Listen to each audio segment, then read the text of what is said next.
Thank you সোনা। এই কেকটা আমাকে আমার ভাইজি দিয়ে গেছে। ও চলে গেছে বাড়িতে। ওর খুব ইচ্ছে ছিল পিসু আর আমি এক কেকটা কাটবো, কিন্তু ও তো চলে গেছে, সেই কারণে ওর জন্যই বিশেষ করে ভিডিওটা করা। সোনা এই দেখ, আমি আর পিসু কিন্তু দুজনে মিলে কেকটা কাটলাম। আর আজকে দিনটা সত্যি খুব ভালো কাটিয়েছি, তোরা সবাই এসেছিলিস। আজকে আমি প্রচুর গিফট পেয়েছি। আজকে বড় বৌদিও অনেক কিছু গিফট নিয়ে এসছে, ছোটো বৌদিও অনেক কিছু গিফট নিয়ে এসছে। আজকের দিনটা খুব ভালো কাটিয়েছি। কেউ নেই, আমরা দুজনে মিলে কেক কাটলাম, ছেলেরাও কেউ নেই, অনেক রাত্রিরায় ফিরেছি। বন্ধুরা, হ্যাপি অ্যানিভার্সারি বলার কেউ নেই আমাদের, আপনারা আমাদেরকে একটুখানি বলে দেবেন হ্যাপি অ্যানিভার্সারি, জোরে বলবেন না, আসতে না, একদম জোরে।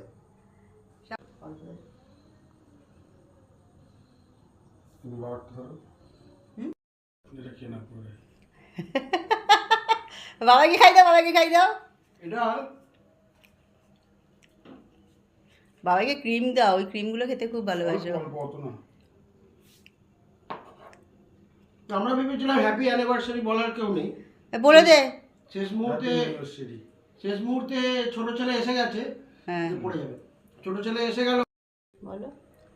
হ্যাপি অ্যানিভার্সারি বলার কেউ ছিল না। আমি ভাবলাম যখন ছোট ছেলে এসে যাওয়াতে হ্যাপি অ্যানিভার্সারি বলার একজন আসলো। আর বন্ধুরা আপনারা তো আছেনই, আপনাদের ভরসাতেই সব কিছু চলছে, চলবে। চলো চলো চলো।